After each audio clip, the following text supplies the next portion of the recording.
इस सरकार का कबर खोद देंगे, उसमें दफन कर देंगे। कहेंगे कलीम शेख साहब 2024 को लेकर के क्या जो माहौल लग रहा है आपको? माहौल ये लग रहा है कि झोला तैयार है। पूरा तैयार है? हाँ, और आपको माहौल का क्या बताना, आपने तो देखा भी है कि अब की बार मजबूर सरकार, ब्रिजभूषण ने इतना मजबूर किया है कि आपने देखा ब्रिजभूषण अब तो जिस मीडिया ने बढ़ा चढ़ा करके, जैसे बोलते हैं ना कि खुद ही को करके बुलंद चढ़ाओ जैसे तैसे, कि मालिक खुद बंदे से पूछे कि अब उतरेगा कैसे। तो जो मीडिया ने बुलंद किया था, बढ़ा करके बढ़ाया था, अब उनका ही माइक तोड़ना चालू कर दिया है ब्रिजभूषण ने। देखा भी है आपने। वो तो उकसा रही थी ना मैडम, इसलिए नहीं उकसा क्या रही उन्होंने थी। बोला नहीं बात करनी है तो। अरे यार एक बात बताओ कि आपके ऊपर एलिगेंस है, हाँ, जांच चल रहा है, हाँ, तो आप मीडिया का काम ही है आपसे सवाल करना। हाँ। और आप क्या कोई हल्के और छोटे आदमी तो है नहीं, एक सांसद है, तो मीडिया को जवाब देना आपका दायित्व है। हाँ। क्योंकि आपका स्टैंड भी जनता जानना चाहती है। हाँ। और मैं बार बार कहता हूँ कि मीडिया को हम जनता लोकतंत्र का चौथा स्तंभ भी इसलिए कहते हैं कि एक मीडिया ही है जो हम जनता और सत्ता के बीच संवाद साधने का एक माध्यम होती है। तो उस माध्यम के थ्रू हम नेता क्या बोल रहे हैं, क्या कहना चाहते हैं, उनका स्टैंड जानते हैं हम जनता, और जानना चाहते हैं। तो वो ये एक चीज़ है। हाँ, सवाल ये भी पैदा होता है 24 में ये जो दो मुद्दे हैं, एक तो ये हिंदुत्व का और यूसीसी यूसीसी जो है ना, हाँ, ये हम जनता यूसीसी हाँ, के माध्यम से हाँ। इस सरकार का कबर खोद देंगे, उसमें दफन कर देंगे। ये हमारा वोट, हमारा अधिकार। लोग कह रहे हैं विरोध कर, लोग नहीं, विरोध कोई नहीं कर रहा है। हम समझ के बैठे हैं कि हमें भटकाएंगे, हाँ। लेकिन हम भटकेंगे नहीं, हाँ, हम उनको उसी में दफन करेंगे सरकार को। कहते हैं 9 साल मोदी जी के 9 साल बेमिसाल। 9 साल हम जनता बदहाल हैं। मोदी जी बेमिसाल हुए हैं। 8,500 करोड़ का इतिहास में कोई प्राइम मिनिस्टर पर्सनल प्लेन लेके नहीं घुमाए। तो बेमिसाल मोदी जी के लिए, हमारे लिए तो नहीं है। हमारे लिए क्या है, 55 रुपए 60 रुपए जो 9 साल पहले दाल मिलती थी, आज 110 120 रुपए मिल रही है। जो तेल 80-90 रुपए में मिलता था खाने का, आज 200 रुपए में मिल रही है। और जो है खाने का जो आटा जो है, चावल दाल सब पर जीएसटी लगा दिए। और आटा भी क्या था कि 9 साल पहले 18-20 रुपए मिलता था, आज 38-40 रुपए मिल रहा है। तो हम जनता का बेमिसाल है कि जो मशरूम खा रहा है उसका बेमिसाल है, ये बताइए। अच्छा, ये सारी चीजें ठीक है, लेकिन ये जो सुर्री छोड़ी गई है यूनिफॉर्म सिविल कोड की, ये आपके वजह से छोड़ी गई है। हम जनता में कुछ प्राइम मिनिस्टर ने बोला है, प्राइम मिनिस्टर बोल रहे हैं, हम जानते हैं। अरे हम यार, लोग चाह रहे हैं समझाएं, प्राइम आप मिनिस्टर कैसे समझते हैं इस चीज को? हम जानते हैं प्राइम मिनिस्टर हमें बहकाते हैं। हाँ। हम बहकेंगे नहीं, जनता हाँ। सोच के बैठे हैं। और ये जो प्राइम मिनिस्टर और बीजेपी कहती है हाँ। मेरा वो बूथ सबसे मजबूत, हाँ। तो हम जनता कहते हैं कि हमारा जूता हमारा वोट, हाँ, और ये जूता ये हमारा वोट। और इसी से हम नेताओं को दौड़ाने वाले हैं, जिन्होंने अच्छे दिन बोल करके हमें कच्चे दिन में लाया है, और जनता का कच्चा भी हमारा पता है। वो तो अच्छा है, वो चाह रहे हैं कि हम भारतीय जो एक घर में एक ही कानून एक चलना कानून चाहिए। हो, कौन सा कानून? एक बात यूनिफॉर्म सिविल कोड सभी के लिए। क्या कानून है? हाँ, एक शादी हो, तलाक हो तो सबके एक जो जैसे बिना हो। तलाक के छोड़ भागते हैं उनके लिए कौन सा ये कानून? पर्सनल नहीं चाहिए। हाँ, नहीं, मैं किसी की नाम नहीं ले रहा हूँ, जो ऐसा करते हैं उनके लिए कौन सा कानून? तभी तो वो बना रहे हैं कि भैया सब जगह एक- आप कहाँ चले गए थे भाई साहब? हाँ, कहाँ चले गए थे? तो ये चीज़ें हैं कि एक पहले तो आप लोग हमें भटकाओ मत।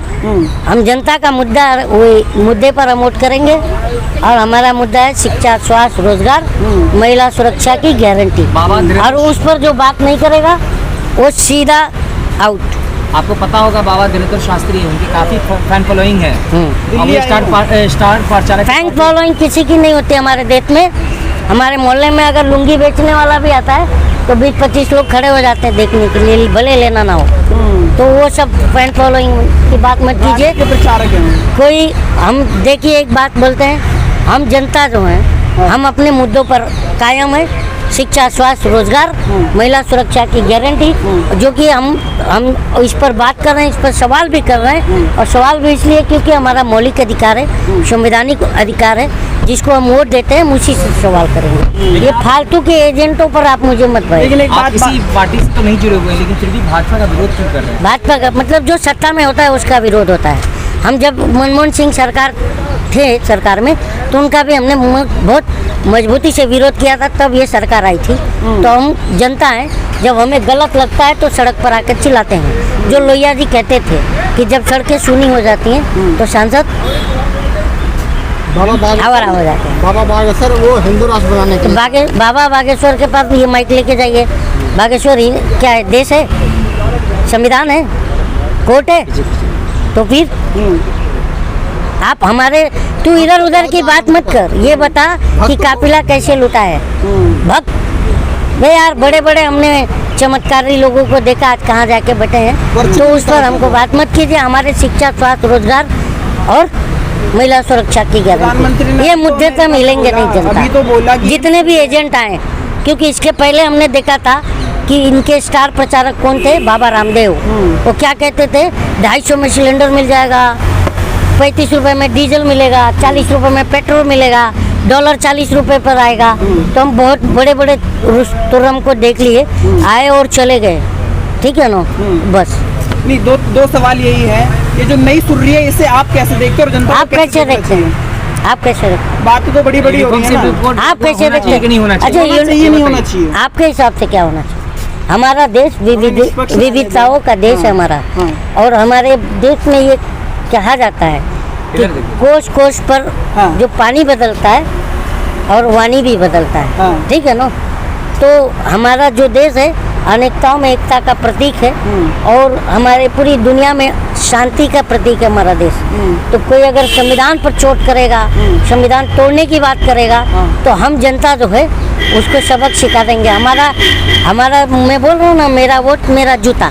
आदिवासियों ने इस पे विरोध जताया है, मुस्लिमों ने इस पे विरोध जताया है, बड़ी कम्युनिटी। ये देखिए, सवाल सिर्फ आदिवासी और मुस्लिम का नहीं है। जो भी संविधान को मानता है, जो भी इस देश के लोकतंत्र में विश्वास रखता है, उसे इस तरह का कानून पसंद नहीं आएगा। तो प्रधानमंत्री ने गलती कर दी क्या? प्रधानमंत्री गलती नहीं कर रहे हैं, प्रधानमंत्री जो है छलिया है। छलिया है।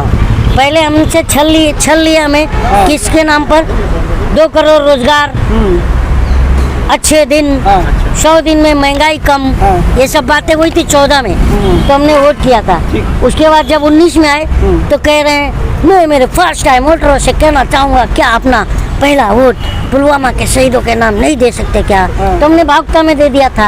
अब 24 में क्या क्या क्या मुँह लेके आएंगे कह तो रहे हैं कि मुस्लिमों को मुझे ज्यादा वो बनाना है, उनके सम्मान के लिए यूसीसी पहले खुद, अरे यार पहले अपने सरकार की सम्मान बचाएं, ठीक है, फिर हमारे सम्मान की बात करेंगे। अच्छा, लास्ट में क्या कहेंगे पूरी जनता को? लास्ट में यही कहेंगे कि मेरा वोट मेरा जूता।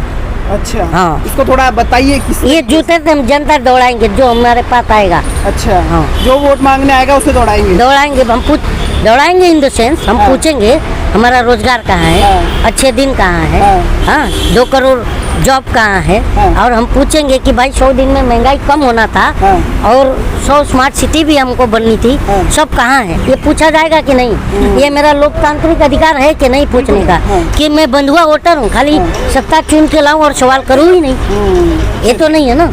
हम पूछेंगे।